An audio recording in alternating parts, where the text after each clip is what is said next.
You're listening to SaskScapes, a podcast featuring the stories of arts, culture, and heritage in Saskatchewan.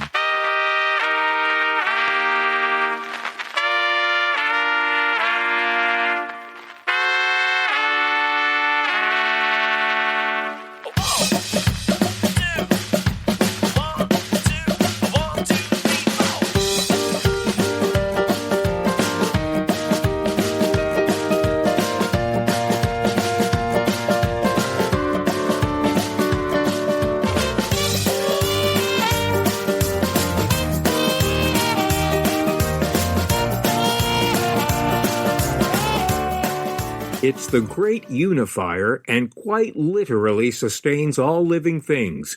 In time of celebration and in everyday life, it's always with us. Every culture and every corner of the globe relies on it. And it's just plain fun to talk about. It's food. I'm Kevin Power. Welcome to Milestone, Saskatchewan, and welcome to the first SaskScapes podcast recorded live with an audience. My two guests have made food a very important part of their lives. Deanna Brown has most recently been a finalist on the wildly popular television series Masterchef Canada. And Jim Hadfield found great satisfaction in baking after a career in finance and guiding several Canadian companies to great successes. Join us as we laugh about everything from beef Wellington to what food to have with you should you find yourself stranded on a desert island. It could happen. And as his website says, if you like Jim's bread, you'll love his buns. I'm in Milestone, Saskatchewan, just south of Regina, and I am looking at a dozen faces in front of me who have showed up at the library to get to know a couple of people that live in your town who have made food a part of their life and their culture. And it's been a long time coming here. We had to cancel once. Now the weather's beautiful and we're back. Welcome, everybody, to the SaskScapes podcast. Let's give yourselves a round of applause. So, to my left is somebody that's no stranger to you guys and no stranger to me. Deanna Brown is my first guest in this episode. Hi, Deanna. Hi, Kevin. Thank you for coming. Oh, my pleasure. I'm thrilled. Anybody who is involved in food makes me very happy. So, to quote the Julie Andrews song from The Sound of Music, let's start from the very beginning. Tell me where you grew up. I grew up not far from here, actually, kind of about halfway between Milestone and Avonlea on a farm. It's where I spent most of my time as a kid. And then Regina was high school and university. So, but I realized kind of through this whole process of what we're going to talk about, that I've actually been in Milestone now longer than I've been anywhere else. So I guess I am kind of from here now. Wow. But you're from Avonlea's just Yeah. So southern Saskatchewan. Right. Yeah, right, my whole life. Right. And you've always lived in Saskatchewan, or did you? I was born in Red Deer, Okay. but so first 4 or 5 years of my life, we were in Alberta a little bit too, Right. but really have no memories of anywhere other than Saskatchewan and the big city of Regina, which, you know, Right, in yeah. a lot of centers is kind of a small Right. town in itself. Right. So since food has played such a huge part in your life, tell me about how food placed in your life growing up. That's a really good question. I think on a farm and in small towns, it's pivotal. You're growing your own stuff. Every mom's got a garden, grandma's got a garden, and growing up, and I don't know, maybe it wasn't like that in everybody's house, but things were always homemade. Parents were around the house, and you had family dinners, and so we were always around food, and I often say, you go to grandma's house and that's what you're doing. You're cooking something or you're helping in the garden.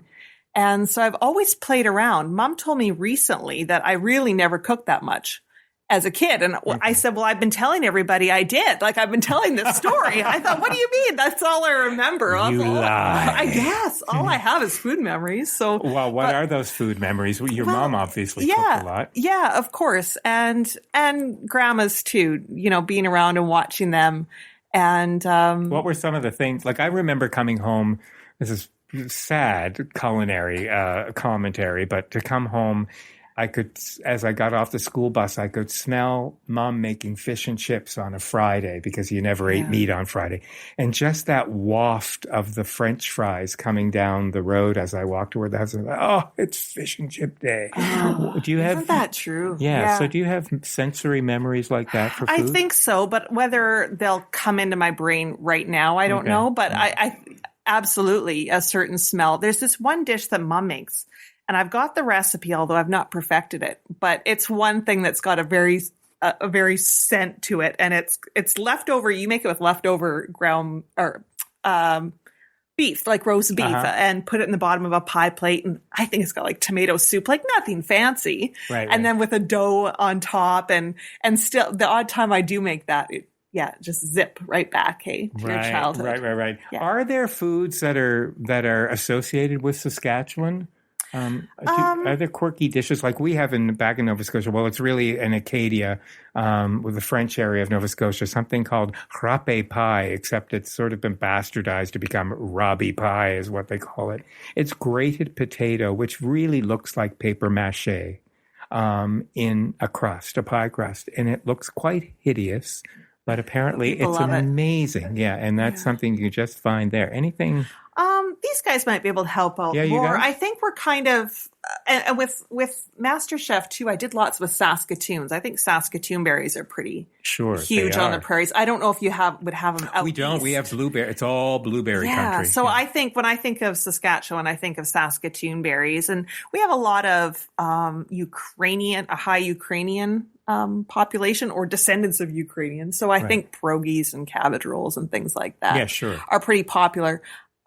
They're probably in other parts of the country too, but it seems if you're going to any fall suppers and stuff like that, because the fall supper is quite a phenomenon here. That's pretty big, and I don't know if you have that in other parts of the country. No, don't really. No, we have kitchen parties and things where basically you meet strangers at the grocery store, and before you know it, they're in the kitchen, the kettle's on, they're eating, and an hour later you find out you're related. It's true. That's the way it works in Nova Scotia. So if you weren't cooking a lot as a kid, when did you start picking up the spatula and going for it? I don't think I played a little bit probably in university, but it was really not until I was at home full time that I really started cooking a lot. You know, when we were first married, even there was lots of, we go to the mother-in-law's house for food, or, you're eating more convenience foods. But when I had my first child and then was at home all day, I had more, not that there's a pile of time when you've got little ones at home, but you can kind of work on stuff through the course of the day. Sure. And that's when I really started to do more stuff from scratch or try things and just thought, why not? And probably by then too, we had the internet and we had food TV and explosion kind of around at the same time. Right. Where now, if you get an idea for something you want to try, it's so easy to find a recipe and watch a video on YouTube or how do I break down a chicken? Google it, Right. Yeah. So it's so easy now. So I think it was not until I was at home full time that I really started to work a lot in the kitchen. And it's a huge part of my day. I love it. I love it in there. All right. Well, let's not beat around the bush. You were recently on MasterChef Canada. Mm-hmm. Somebody who just sort of is into cooking just doesn't say, hey, I think I'll try out for MasterChef Canada. So that's right. That's a huge leap. Tell me about how that happened. Most people have, more of a filter that realize that's not the greatest idea. Maybe I'll just watch it. Right. Right. Yeah. It's so funny because I still can't believe it all happened. It's absolutely preposterous that I was on, that I made the show. But we're huge fans of the show as a family. The kids, we all watch it together. Mm-hmm. And so when they announced it was coming to Canada for season 1, the kids were, Mom, you've got to apply. And I brushed them off because I thought it was absolutely, completely ridiculous. Yeah. And so I didn't apply and watched the season. And again, same thing, you got to apply. And I really thought it was so bizarre and beyond reach that I thought I would show them okay, I'll apply, throw my name in and try, thinking it would go absolutely nowhere. So at no point did I ever think I would make that show. Right. So when you got notification from them that you were in, what did that feel like?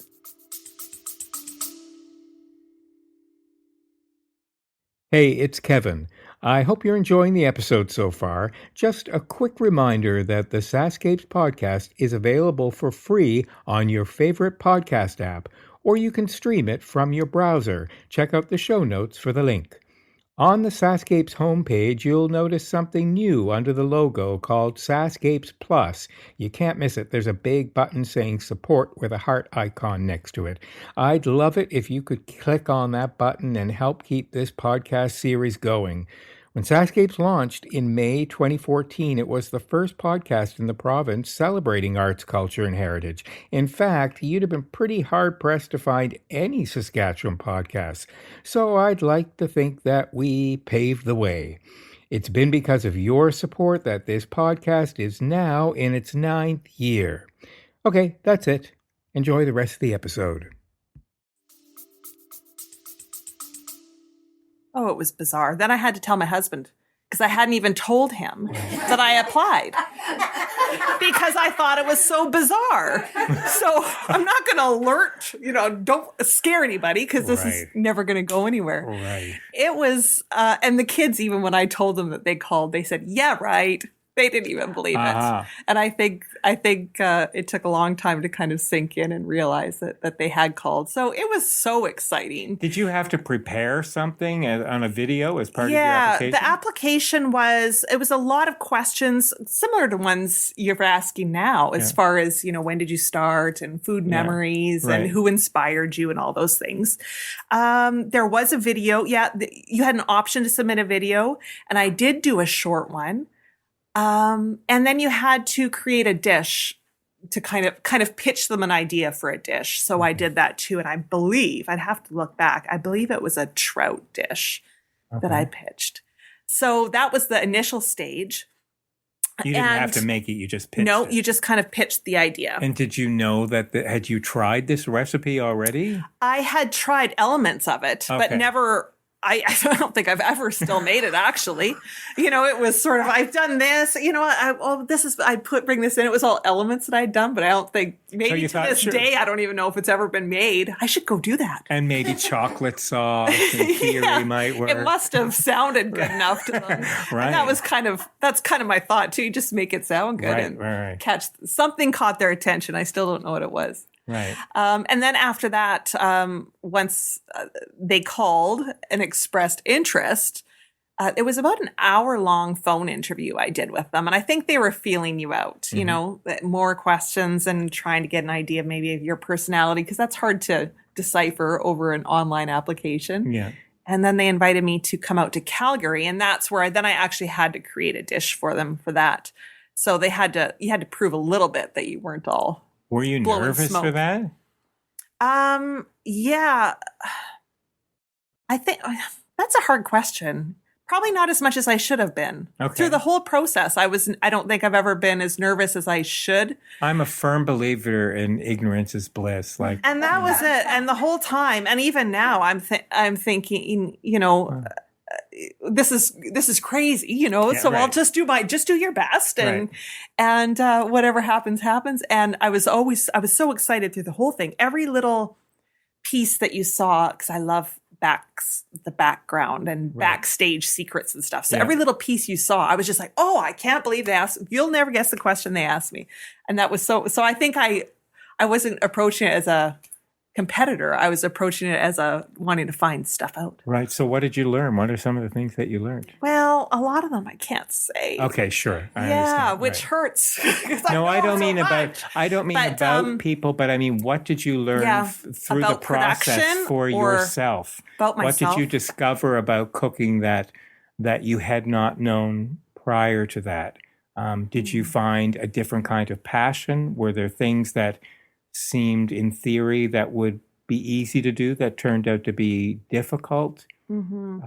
I learned probably so many things, and I'll be brilliant later when I go home. Yeah. I learned that I can cope under pressure Sure. better than I would have thought because I don't do things generally under pressure. I take all day. So I didn't know if when it came time to figure something out, if my brain would slip completely.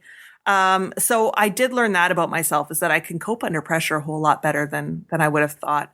I learned that I really love to cook, and that I wanted to learn more about kind of what you said about processes and the science behind cooking and why, you do things. Well, I don't know. That's how grandma did it. And that's how mom showed me to do it. And I don't know why you do it like that, but I wanted to learn more of that kind of stuff. So it really fueled more of a desire in me, I think, even than before, and maybe slightly more confident in my cooking a little bit, but really I'm still, it still hasn't hit me that they consider me capable whatsoever. So, Well, plus you're on television to a national audience. Yeah. That's got to add some pressure for you. Yeah, for sure. And I didn't want to, I was really worried about being edited in a way that would bring these guys shame or disappoint them, or that was kind of whenever I would get through an interview, and still to this day, if I successfully get through this, I'll go home and I'm like, I didn't put my foot in my mouth. That was every time we were done with an interview or something, I'd be like, okay, I think I did my best. If they edit me poorly or wrong, then I did all I could do. So that was my main goal, was to get out of there without embarrassing myself. And I think I did it. So what is the bravest thing you've ever cooked? What took you right outside of your comfort zone where you thought, oh, this is nuts? One thing that really bothers me is I've never been able to do a beef Wellington. That really bugs me. Yeah, I have. And I don't know why I have this desire to do it, because I think nobody cares at home, but that just irks me that I can't figure that out. Pastry. Yeah. So I think I've done things a few times. I've done frog legs and just different weird things. But that Wellington is one thing that if I ever master it, I'm going to be having everybody over, because I'll be so proud of myself. I have a feeling they'll come. Yeah. But I don't know. I think I'm a long way from mastering it.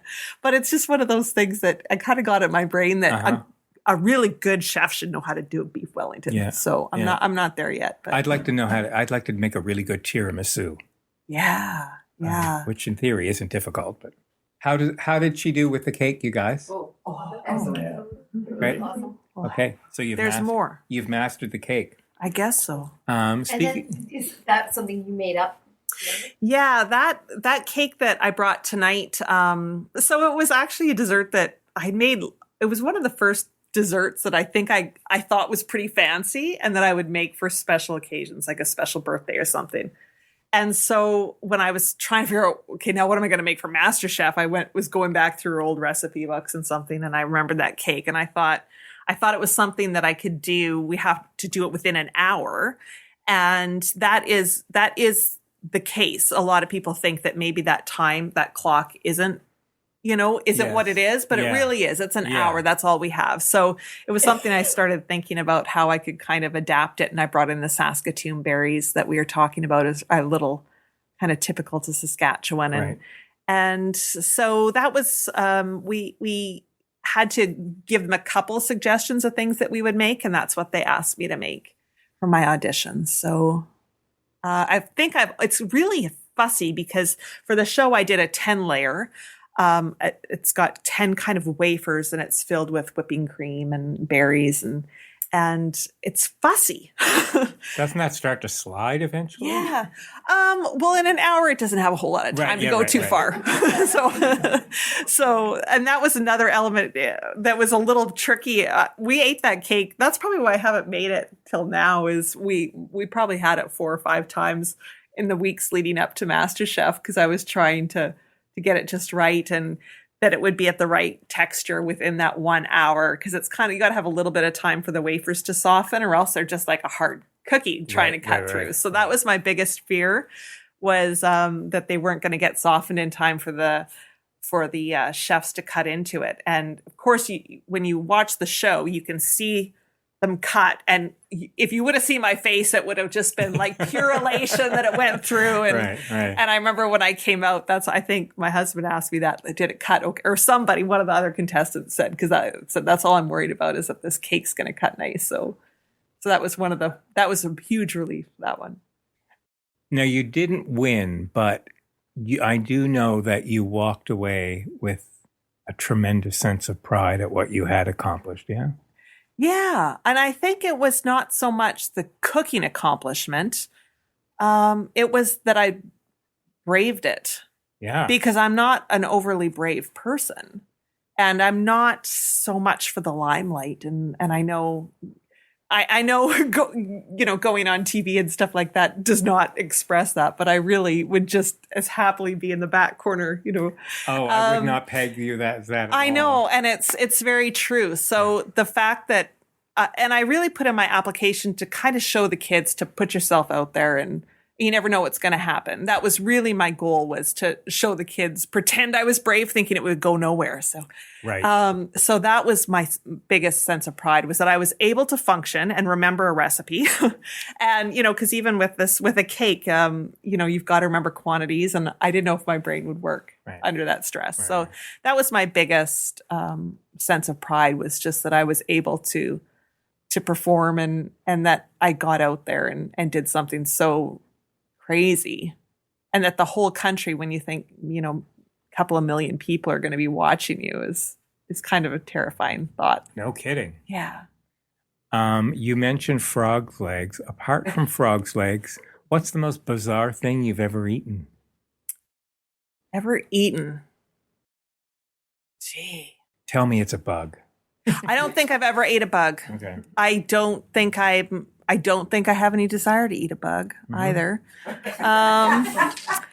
Probably good. I know that like crickets and stuff like that are huge, but I'm not opposed to trying it. But you want something like that to be prepared. You don't want just me cooking up some crickets. You want to know you're going somewhere right. Who knows how to do it right? Anyone. So bizarre. Yeah, probably.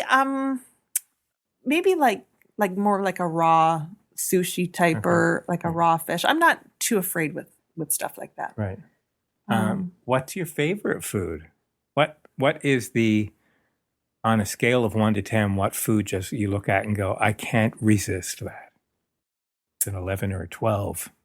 Probably, well, I've got a sweet tooth. So probably, I was going to say cheesecake, probably. I love cheesecake. Anything sweet. And I love seafood. Shrimp or lobster or something like that. I love it. Maybe that's a prairie girl, because out in Nova Scotia, I'm sure that's not really a big deal whatsoever. Oh, no, it's a big deal. It's a big deal. Yeah, it's just not as expensive. Yeah. And the lobsters are 5 times the size of the ones you have. The ones you have here, we throw back. They're called canners. Those are the ones they use for canned lobster meat. Yeah. Is there a particular food that you dislike intensely? I'm not a fan of coconut, which is kind of weird. I can tolerate it, and I'm not a huge fan of cucumbers, although I'm getting a little better with them, and I can tolerate them. But those are sort of my things. If you gave me a coconut cheesecake, I might only scale it, like I need to have that as a scale 9 out of 10, as opposed to 12. Okay. Can you remember your biggest kitchen disaster? I remember my husband's. Oh. You allow him in the sanctuary known as your kitchen? Well, it was before we were married, and I had inherited a canister set from my aunt who lived in the building previously to me moving in, and she was leaving and I was moving in, so she just left me her canisters. And in one of her canisters she had salt as opposed to sugar.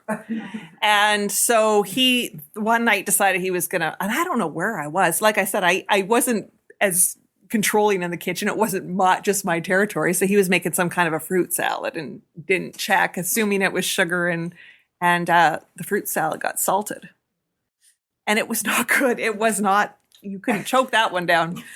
But nice. Yeah. But I think my biggest kitchen disasters are probably more forgetting things in the oven than, really quantities messing up or anything like that. Because I tend to get a lot of things on the go, and I'll go down to the basement to do something, and pretty soon it's like, what's that smell?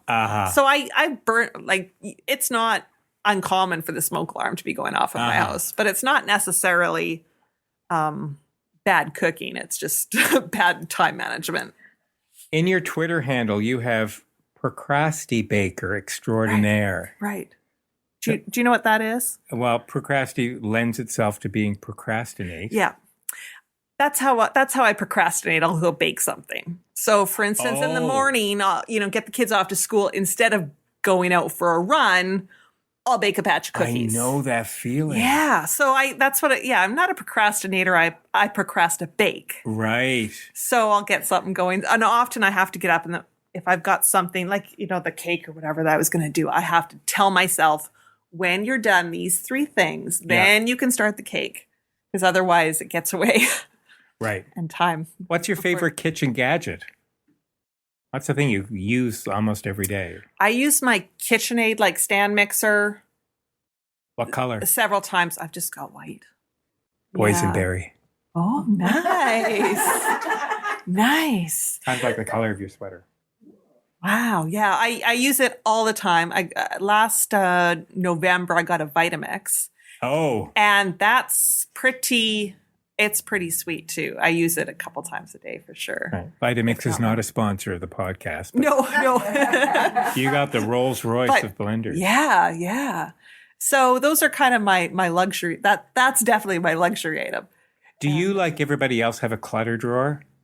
You have that one? Do we all not have that one drawer in the kitchen which everything winds up being there and you can never find anything? My kitchen gadgets are fairly organized. My pen drawer, the pens, calculator, etc. That drawer is a big mess. I have lots of cluttered areas in the house, but the kitchen is fairly lined up.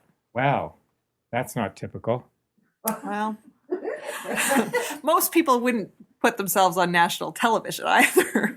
That's true. Weren't you at a station that was furthest away from the pantry on the show? Yeah, on MasterChef, when they invited us into the kitchen to cook for the first time, we were told to choose a station. And something that one of the judges, so much is cut that you never see, but something that Chef Bonaccini had said made me think that the pantry was in a different spot. It made me think that it was behind them as opposed to in the far end of the kitchen. So when they called my name to pick a station, I thought, I'm going to pick this one right here. So I'm closest to the pantry. And if I forget something.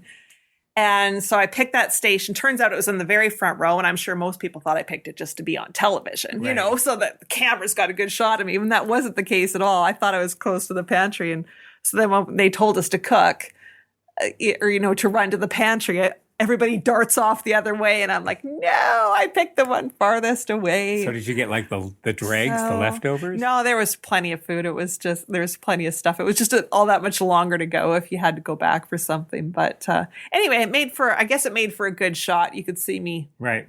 What did Chef Bonaccini? Chef Bonaccini complimented you on something. I think it was different things. The favorite thing he said to me, of course they didn't air it, so I guess I could make up whatever I want, right? Because I was the only one there. You totally could. You could have said beef Wellington, except you blew that. You blew that already. Anyway, I forget that none of you were there, and you can't prove me wrong. Right. When I cooked in that pressure test, I had made kind of like a biscuit it was kind of like a chutney, so sort of a shortcake, I called it. And he bit into my. This is just the one thing that stands out. They were all very nice and would say complimentary things, but he bit into the biscuit and he looked up at me, and he said, "You really can bake, can't you?" And I believe it was genuine, and that was my favorite moment. That's great. That it was that little bit of a shout out that I was. Then he threw me out, but I did get that compliment out of him before I left. Did you watch the rest of the show? Oh, of course, yeah. Did you predict the right winner? I think I did. Yeah. Yeah. He was David George one, and he was one when I left that I thought he's going for, like, he was the real deal. He really is. It was cool to watch the rest of the show because, and you kind of get wrapped up in it and you forget that you were actually, every once in a while I'd go, I was in that kitchen. Like, that's my station. So-and-so's cooking at my station. Right. And those are my friends. And that was what was so exciting, was to watch, not really knowing. I kind of had an idea of where some might have been eliminated, but not really, because we weren't allowed to say when we left. So I had very vague idea of what was going down. But so that was my favorite day of the week, was when MasterChef Canada was coming on, for sure. What did you want to be when you grew up? I think, how is that different from now? Oh, I think at one point I said teacher, and I would never want to be a teacher. I could never do that. But I think every little kid at some point. I'm guessing you're a teacher by the look on your face. No? Oh. We've got a few of them. I think every little kid at some point thinks a teacher's a good idea. Then you realize, I cannot do that, never. I think in some piece of homework I've written that I wanted to be a nurse. My mom's a nurse, so I think that was something I knew. So, and then I wanted to be a dolphin trainer. Again, not wrong a lot, province, not a high demand in Saskatchewan. No. And then the other thing that I swore I was going to do was I wanted to be like Jane Goodall and teach. I wanted to teach chimpanzee sign language. Mm-hmm. So I had some real big dreams, and none of them great. Do you know sign language? I know the alphabet. Do you? That's pretty good. Well, and so what did you wind up? So I don't know why those things were.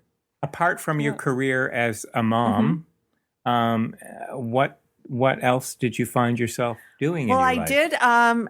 University, I studied psychology and sociology. And so after I graduated, I worked with people with disabilities, and working out in the community, finding them employment that they could, based on their needs. And so that's kind of, my heart's still kind of in that. So I guess that was sort of my career before, but it seems so long ago now. But don't you find you need to be one of those anyway as a mother?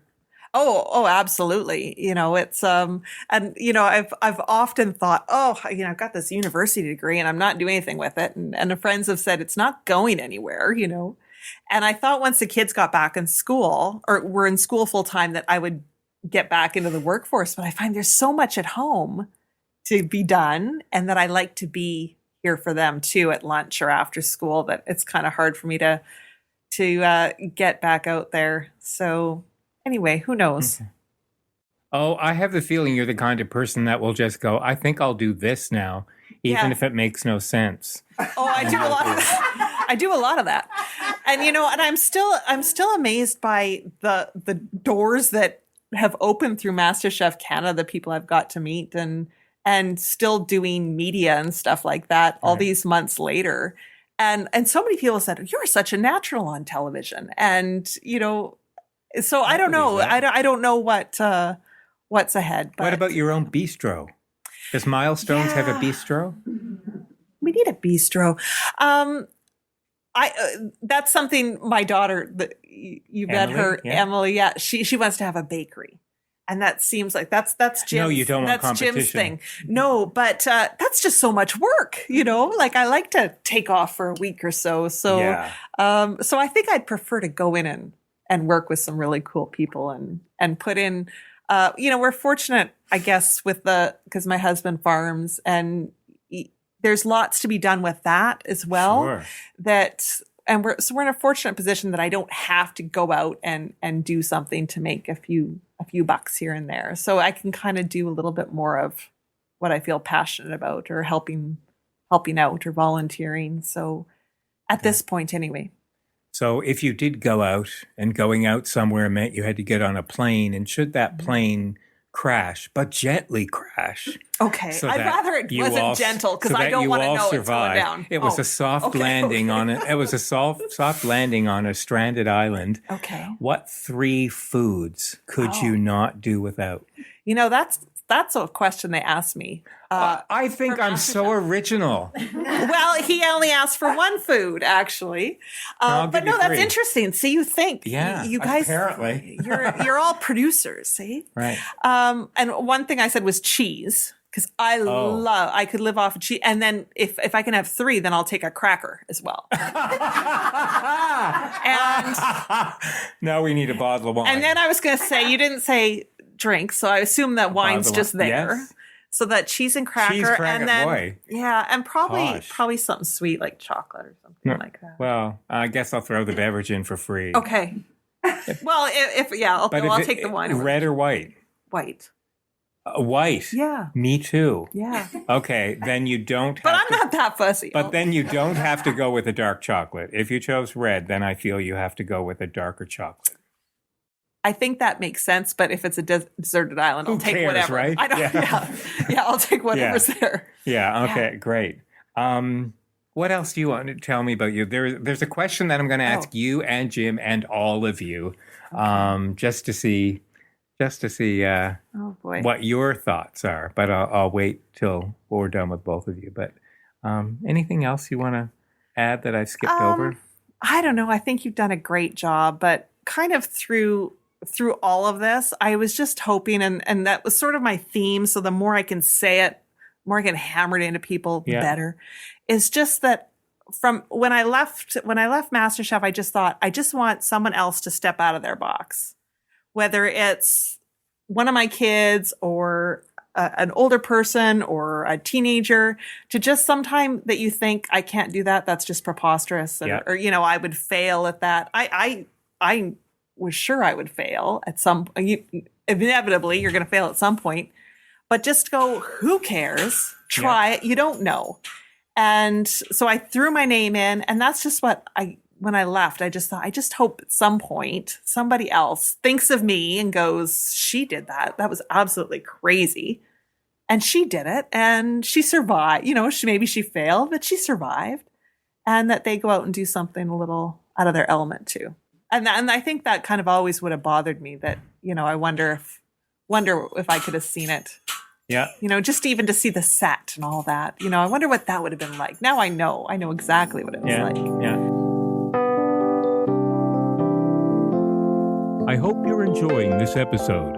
Did you know that all episodes of SaskScapes can be downloaded or streamed for free?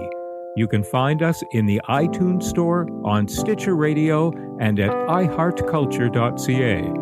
And I'm so excited to announce that SaskScapes now has its own app for both Apple and Android devices. Head over to the App Store or Google Play and have SaskScapes at your fingertips with just one easy tap. Remember, we love hearing from you with your feedback in the review section. And now, back to the podcast. Well, I don't know about you guys, but it baffles me that our perceptions of other people are very different than their self-perception, but that Deanna would feel somehow that she's not a gregarious sort of out there person versus, you feeling more like you just are happy to be in the background. Mm-hmm. Doesn't ring true to me at all. That's not the energy you put out at all. Well, I guess that's good, right? That's a very good thing. That's a very good thing. No, I've always been quiet. Wow. Kind of quiet and shy. Everybody's looking at you going, in what lifetime are you finding? Yeah. No, and I think these guys would mostly agree. Really?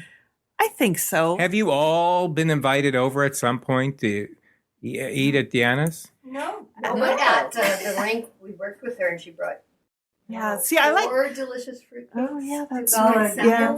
I like to make things and take them because I like to experiment and try things, but I don't dare trust myself with it. And the kids just want a chocolate chip cookie and a piece of pizza, right? So they don't care about the beef Wellington. Well, I was going to say, that's your task. Your task is to prepare a beef Wellington, and these guys will be your testing crew. Yeah. They'll be your testing crew. And what's the worst that'll happen? They'll eat it down and be really polite. Sick. No, they won't be sick. They'll eat it and be polite and say lovely and go home and say, don't ever get invited to Deanna's for beef Wellington. You're right. Or they'll be clamoring to get the recipe from you. Okay, well, we'll see. We'll let you know. Yeah. We'll have you back. And That'll be the follow-up. That's Okay. right. Great. Sounds You want to good. swap places with Jim? Absolutely. But Happily. before you do, thank you. Thank you for coming out. It's been so fun to have you. I knew when I talked to you. I talked to Deanna and Forget, and she said, well, I don't know who you could talk to. She said, I mean, I'm not very interesting. I mean, I was on Masterchef Canada, but I don't know how interesting I was. Well, let's just start with you. He said, what? I know. It's like, he says, of course there's a story there. Of course there is. So, There is. There's a story, and it's been fantastic hearing it. It's you been can so chime fun. in later on. Okay, I'll go home and I'll call you with all the brilliant things I wanted to say. I'll try. Yeah, well, I'll record the rest of it by the phone. Yeah. Okay, you can good. switch places with sounds Jim good. now. All right. Round of applause for Deanna.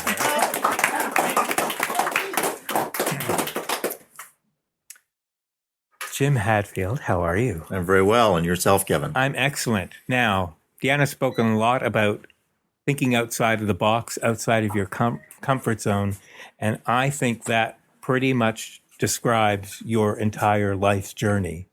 You have had one of the most eclectic career paths that I could imagine. Let's start from the beginning. Where are you from originally? Where were you born? Milestone.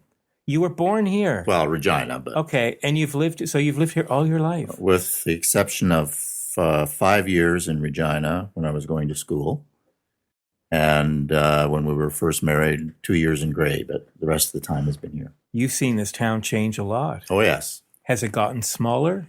Bigger. Oh, that's good. Physically. Right, physically bigger, but not necessarily in population. Population's up. Okay, Yeah. that's good. hmm Well, you obviously like it here to stay here. Well, my wife is from here, Okay. and we just decided to make this our home. Thought it was a good place to raise a family. And my wife works here, so it was good for her. I commuted for over 35 years, and it was fine. It's only 40 minutes each way, so Right. it was fine. So you've seen the history of this town like crazy. I mean, Well, yeah, sometimes I don't. So we have a history book, which, by the way, needs to be updated. We need a new history book. And my wife would like to work on that, by the way, Kelly. And so we reference it a lot because all of a sudden somebody will mention somebody that from past years, and we yank out the history book to try and find out what the association is. And it's happened quite a bit, actually. wow. Did you know? I'm sure you did. I'm sure you all know. I only just found out when I pulled up here. The bar next door is haunted. Oh, yeah. And they have people stay overnight on the floor where the hotel rooms are and summon ghosts. I'm so back to do a podcast there.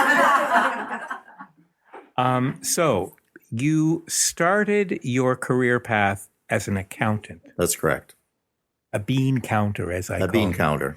A gift that I was not given in life. Mhm. So you practiced here. You had your own accounting firm. No, here, or you- no. I was going to university. I got a summer job at a mechanical contractors in Regina. Uh-huh. And working in the office and helping with the accounting. Yeah. And once the summer was concluded, the owner asked me if I would care to work part-time. And being a student, money was tight. I said, sure, I'll work part-time. Then after my third year of university, he approached me. He says, I'd like you to take over the books. Well, I said, his name was Andy. I said, Andy, I have another year of university, and that was my goal, to finish my university. And he said, why don't you take that final year in 2? I'll pay you full-time. I'll pay you to work full-time. I'll give you time off with pay to take one class during the day, and then you can take, if you can arrange it, one class at night. And so that's what I did. So I worked full-time and finished my final year in 2 years. And so it took me 5 years instead of 4 years to get my degree. And he was very good to me, and it worked out very, very well. So once I obtained my degree, he approached me to purchase the firm, the business. Well, I was just young. I wasn't married yet, close to being married, but not quite. And so I said no. And so anyway, I told him, I said, I'm going to have to look for something else. I said, there's no room for me to grow here. Right. So he was very supportive. And I then left and worked for a drugstore chain. Right. Now tell me about this drugstore chain, because it was here in the province when I first moved here. Yes, By Right Drugs. Yes. When I started there, they had 3 stores in Regina. And at the height of their success, they had 30 stores in the province and 1 in Alberta. And I had the time of my life. I was there for 20 years, and then I left after 20 years. Then I worked for a tire firm, Bridgestone Firestone Canada. I was responsible for Manitoba and Saskatchewan and the retail operation. And at the time, they were called James Tire, Crown Tire, and a Bandag plant, which is where they take old tires and retread them. And that was my responsibility. I worked there for 2 years, and my sole purpose there was to get the profits up, get the sales up, so that they could sell it to Cal Tire, which is a outfit out of BC. I didn't know that till after I left, but I did my job, and I didn't have a clue about tires. Not a clue. But you knew how to make money. But I knew how to make money. And so I was successful, and it was sold to Cal Tire, and I left there. Another severance. And I was approached to apply for the president and CEO of Saskatchewan Transportation Company, which is our provincial bus company. Yeah. And I applied for it, and I was successful in getting that job. And I was there for 6 years. And along about that time, I was given the opportunity to apply for another transportation company called First Bus Canada, now called First Student. And I applied for that position. It was president and CEO for all of Canada. And I got it. And I worked there for 3 years. So because my wife had a career here, a long-standing and very successful career, and she was dedicated, I had lots of opportunities to leave the province, leave Milestone. But I decided that perhaps it was time to hang it up. Mm-hmm. And that's it. That's what I did. Well, that wasn't it, because then chapter 2 came along of your life, in which one day you woke up and thought, I can't find a good, decent loaf of bread anywhere, so I think I'll bake one. Yeah. Well, I'll tell you, just to back up a bit, when I retired, I was away a lot. In my last job, formal job, I was away a lot, away from home all week, sometimes weekends. I was all over North America. So when I came home, I said to my wife, I said, look, I'll need something to do. And this was after a couple of years, all right? But initially, I said to her, I'll need something to do, and I've always liked to cook. Would you like me to take over the cooking? And I'll do the laundry, but I don't clean. So I clean my workspace, but I don't house clean. She says, if you want to cook, have at it. Mm-hmm. So I took it over, and nothing fancy, I just cooked it. It was just the two of us. Our kids were gone. And so I said, okay, I'll do that. So then couldn't find a decent loaf of bread. We don't eat a lot of bread. But because you can't get, at the time, couldn't get fresh bread, and I call commercial bread that we get here, cardboard. Mm-hmm. I said, okay, we're not buying bread here anymore. We're going to buy it in Regina. Well, that was a big mistake, because if you go to bakery, either a grocery store bakery or a bakery, the bread lasts one day. Yeah. It's very good the first day. Yeah. Even the bakeries that are there now, it's delicious the first day. The second day, it's lost its consistency. And then in a very few days, you got to watch it. If you refrigerate it, it'll slow the process. It'll start to go moldy. That's why they all have the 50% sticker on it the next day. So it's very discouraging, So she says, well, I'll buy you a bread maker. So that's when they were a lot of money. Mm-hmm. And I made bread in the bread maker. I didn't like it. No, I don't blame you. Didn't like it at all. And it was neat. Yeah. The process, I thought, oh, this is neat. I can do this. And so I said, that's it. I'm going to learn how to make bread from scratch. And she says, well, have fun at that, Jim. Mm-hmm. So it took a while, Mm-hmm. to learn how to make bread. Yeah. And I researched it and I trial and error, threw out lots of stuff in the process. So once I mastered that, I thought, well, maybe I can make buns. Just ordinary. And you're still doing this just in your house? In my for house. yourself, yeah. To this day, Yeah. the same. So But I mean just for you and your wife? yeah, just for us, just for us. Mm-hmm. So I had to go through the same process, how to make a decent bun. And again, trial and error. I mastered it. So to our satisfaction, because it was just for us. Yeah. And then I thought, I've always liked cinnamon buns. I wonder if I could do that. So I asked around for different recipes. In a small town, you can, whether you're pickling or whether you're doing whatever, Right. And this was before social media. Right. So you actually had to talk to people? You actually had to talk to people. Oh. And so I said, does anybody have a good recipe for cinnamon? Well, I got lots of suggestions, and I tried them all, but we didn't like them particularly. They were okay, but we just didn't like them.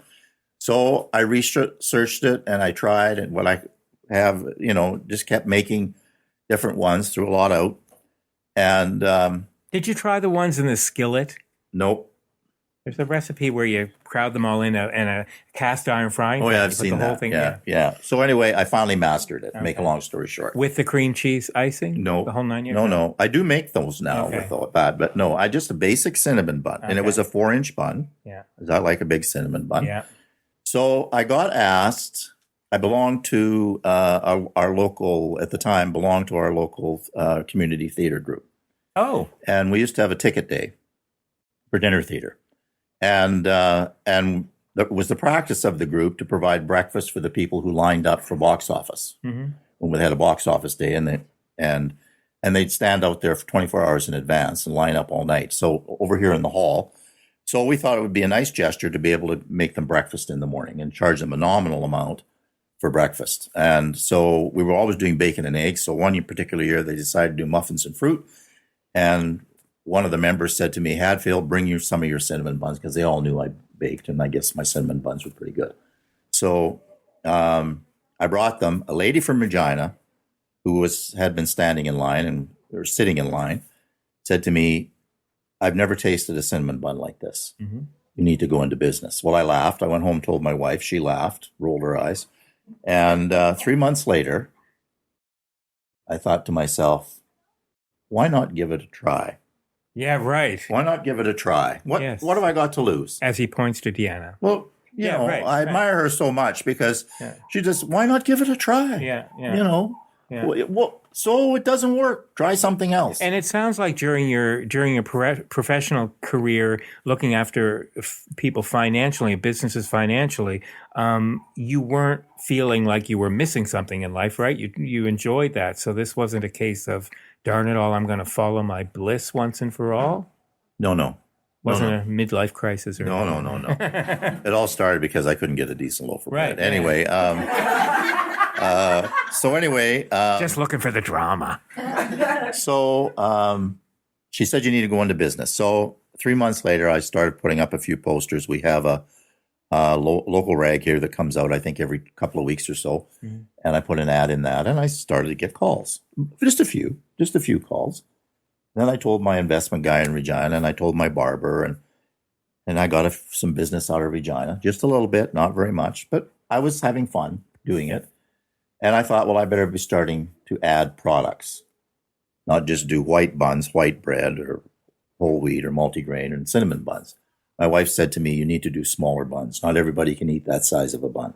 Mm-hmm. So you need to do something smaller. I said, do you think they'll sell? She says, you just wait. So I made them half the size. Mm-hmm. But I offer both.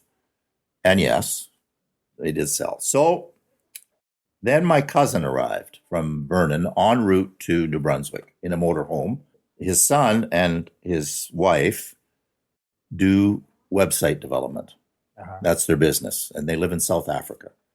And of course, they can live anywhere because it's all done. Right. Virtually. So Ross says to his son, Scott, you need to get Jim a website. And I said, no, I know what these things cost. I said, I can't afford that. I said, no. Ross says, don't be silly. They'll do it for you because we're family. And that was 5 years ago next week. I got the website. So I did that. Well, the minute I did that, and it's just bizarre. The word's viral. Well, the business that has created is just phenomenal. Absolutely. Just blew up. So then I had to get organized because I couldn't just bake this day or that day. I had to get a schedule. So I developed a schedule. These days I bake. These days I deliver. And I was only delivering to Regina. And then people from Weyburn started contacting me, and people from Moose Jaw started contacting me. This is over quite a period of time. And then about a year ago, people from Estevan started to contact me. So I said, I'll come if I get 3 or 4 orders, reasonable orders, because I offer free delivery. I don't charge extra for the delivery. And of course, I think people would say you charge enough for your baking. You shouldn't be charging for delivery. Right. But anyway, I say the price is the price. Yeah. Right. All right. But have you somehow perfected some mysterious art of making your bread last longer than a day, where the consistency it's subject to argument. The basic breads that I make, it doesn't contain any preservative, and I find it does last quite a while. Now, if you leave it, probably by the end of the second week, it might get a little mold on it. It depends what's in it. Right. But I find my bread lasts longer with its consistency, taste, and texture, longer than any bread I've been able to, and I don't know why. It's just 65 kinds of bread and 65 kinds of buns. Over? Yeah. Didn't know there were that many kinds of bread. Well, I've always liked to add stuff, and it's a great fun. I mean, I make Hawaiian things with coconut in. And Deanna won't have any of that. No. I just think, and a lot of people suggest things to me. I started making a cheese bread, what I call a golden cheddar bread. And I use old cheddar in it. And I had customers say to me, you think you could put jalapeno in it? Oh, yeah. I said, what? Jalapeno? Yeah, just chop it up, put it in. I said, how much? Lots. So I made it for her.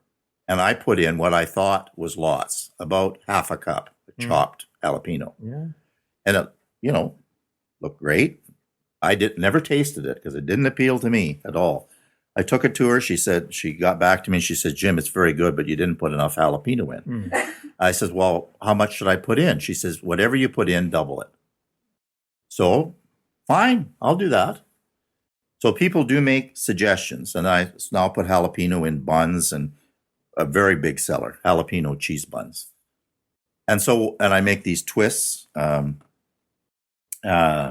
made with sour cream in the dough, and I make these twists in several different varieties. But anyway, I had extra twists over and above the order. So I thought, I'm going to taste one of these suckers. And I taste, because I'd never tasted anything that I make with jalapeno in. I tasted it, and by God, it was pretty good. I couldn't believe it. It wasn't hot. It's just the jalapeno gave it a different flavor. Right. And it was pretty good. So I'm always adding stuff. I now do a few cakes too. Yeah, I saw that on your website. They look kind of yummy. So I need a week's notice to do a fresh cake because sometimes I don't have the ingredients, and they don't have it here. I have to run to the city to get it. So you find this really relaxing, baking? Well, I start anywhere between 6 and 7 in the morning. After I do a morning greeting on my Facebook page. Some people find it ridiculous and boring, but I said, to hell with them. I'll do it anyway. Right. Because I stopped doing it for a while, and people wanted to know if I'd passed away or, what's wrong? Are you sick?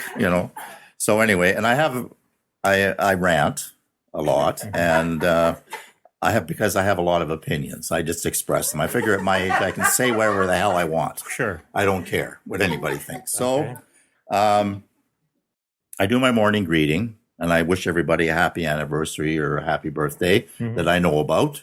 Some I miss. I have to add them in later. But And then I go to work. And it might be 6, it might be 7. And I work till I'm done. I only take so many orders that I can do. And I bake minimum of 3 days a week, sometimes 4 days a week if it gets heavy. And I bake the order. And if it's for local people, and I don't have that many, I have a handful of local customers, they usually come and pick it up, or I'll take it to them. And then the next day I head off to Regina. If I'm baking for Weyburn, it's same day delivery. If I'm baking for Moose Jaw, it's same day delivery. And if it's Estevan, it's same day delivery. I bake, and then I load everything up, package it, load everything up, and I hit the road and I drive to that, and they meet me. That's very old school. That's fabulous. Well, I'll tell you a story. One of my bosses at Bi-Rate Drugs was a gentleman by the name of Sherman Brooks. Everybody called him Sherry. And when he started, he was a pharmacist. When he started in business many, many years ago, he opened a little drugstore in the back of the Met Theater building called Met Pharmacy. And it was a hole-in-the-wall place on an alley. And his claim to fame was you could call him 24/7, and he would make sure he got the doctor to sign the prescription, because he knew all the doctors, and he would deliver it, regardless of the time of day or night. And he did not charge for delivery. And I've never forgotten that. And so when I started doing this, I thought, how am I going to get more business? You know, how am I going to be able to get, and I was only thinking about Regina, really, because that's where the market is. And so I thought, you know what? I don't need to do this, but it's a passion. So I'm going to offer delivery, free delivery, right to your door or to wherever you work, whatever. And time again, people tell me in the city, I can't believe you deliver. Yeah. Nobody delivers. Yeah, that's true. Wow.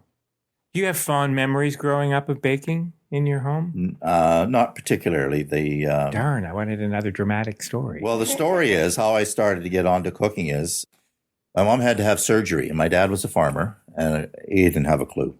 He couldn't make toast. So my mom had to have surgery, and she sat me down. She says, Jim, you're going to have to make your father meals. And it was probably during seeding or harvest or whatever, at least spring to fall. He was pretty busy. You're going to have to make your father his meals. Other than breakfast, he can get a bowl of cereal. But so I said, really? And she says, I'll show you what to do. And it was nothing fancy. It was just basic meat, potatoes, and vegetable kind of meal. And I think she taught me how to make pudding or something. So she taught me, and I did it, and I didn't mind doing it.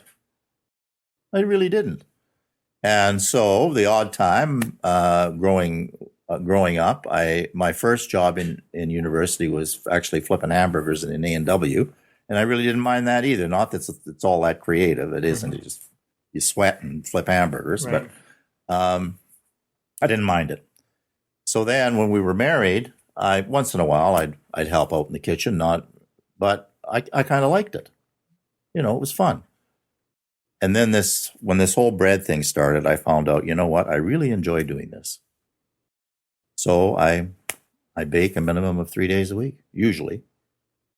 Apart from bread, what food can't you live? What's your guilty pleasure? My guilty pleasure, apart from bread, probably a nice Sunday meal, a basic meal of a roast or a roast chicken with a little basil rubbed into it. I just like a nice meal. Have you ever had a good beef Wellington? No, I never have, and I'm intrigued. You may soon. I'm intrigued. I'll have to start researching that. What food do you dislike intensely? I don't dislike anything. No, eh? Really? No, I'll eat anything. So, I'm not into bugs or frogs' legs. Okay, or anything. right. Okay. I try it. I don't think I'd try bugs. You know? Okay, so if you're stranded on the plane lands gently on the island in a crash position but smooth. You've got 3 foods with you. What are they? An endless supply of my own pumpernickel. Great, but who's going to bake that? You'll need well, I guess so. It's already been pre-baked. Well, I'll make sure there's a deep freeze on the island. Okay, I'll freeze it. fill it up with pumpernickel. Well, let's just say you crash landed gently in Alaska. 3 foods, coffee, Uh-huh. On that. dark roast coffee, and probably, like Deanna, I love cheese. Okay. Cheese, pumpernickel, and coffee? Mm-hmm. That's pretty good. Yeah, that's doable. I'll buy that. What a very cool career you've had. It's so wonderful to know that careers and passions go on beyond your chosen profession. Again, another example of somebody that just went, why the heck not? Why not, right? Okay, I promised you I was going to throw this all at Jim. Thank you. Thank you, Kevin. It's nice to hear about your buns. You just know. You just know the jokes around that whole thing, right? All the time. All the time. And I'm quite certain that was purposeful when you said it. Somewhat. Good marketing. I have on my website, if you like my bread, you'll love my buns. I'm not touching that one with the 10-foot pole. I'll leave your wife to make that decision. All right, you guys. This is for all of you. So the top 10 survivor foods have been officially chosen. So you've got 10 foods that if you have to be stranded somewhere, these are musts. Anyone want to throw out ideas of what could be in that 10? What's that? Right. Rice is not there. Peanut butter. No, peanut butter is not there. Chocolate. I wish that it were, but it isn't. These are survivor foods. Sorry. Here, according to a dietitian. Think That's no fun. that's no fun, he says. Some kind of nut. That's Yes, no fun. nuts are number 2. Fruit. Yes, blueberries. Blueberries. Yes, canned beans, yes. Any dairy? Milk is no dairy on there. No. Want to hit some more produce? No, but that would have been a good choice. But no, I guess I'm going to say some kind of wheat or grain. no. There are no grains. Think vegetables. Kale. Yeah, right. That's the vegetable du jour. No, not kale. Carrots. Carrots, yes. Apples. No. Bananas. No. What's left? Coconuts. Broccoli, yes. No, thank God for Deanna. There's no coconut. Yes, so we've got canned beans, nuts, blueberry, broccoli, carrots, oranges. Yes. Tomatoes, yes. Something to drink? Well, water, that's kind of a given. Coconut milk. Thank wanted you. to say thank you so much. I have to go to rehearsal, so thank you so much for coming. Is this the theater group? Yeah. I missed out on hearing about that too. I'm coming back. I'm coming back to Milestone to do a haunting in your theater group. Excellent. You let me know I will. because we will. Okay. You'll see Jim and Deanna's names come up again. Thank you, Anyway, I got- thank you, librarian. Thank you. Bye-bye. All right, so we've got canned beans, nuts, blueberries, broccoli, carrots, tomatoes, oranges. Think beverages. Tea, yes. No coffee, tea, and 2 more things. One's a beverage and one's a food, and it's not. Well, I'm sorry, I lied. There is a grain. You have it in the morning. Oatmeal. Well, cereal. Oh. And one more beverage, because it could be a real drag, and sometimes you just gotta loosen up and have a party. You would have Wine. yes, Oh, really? white or red. Dietitian, red. You're right. That's it. That's the list. So now you know. Should you ever get stranded, those are the things you better go shopping for just prior to getting stranded. Duty free.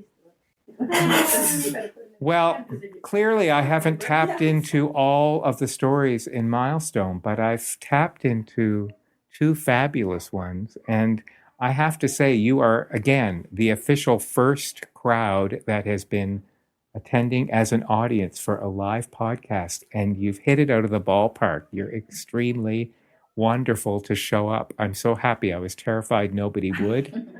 And we've packed the place. Thank you so much, everybody. Thank you. To quote Arnold Schwarzenegger, I'll be back. Thanks for listening.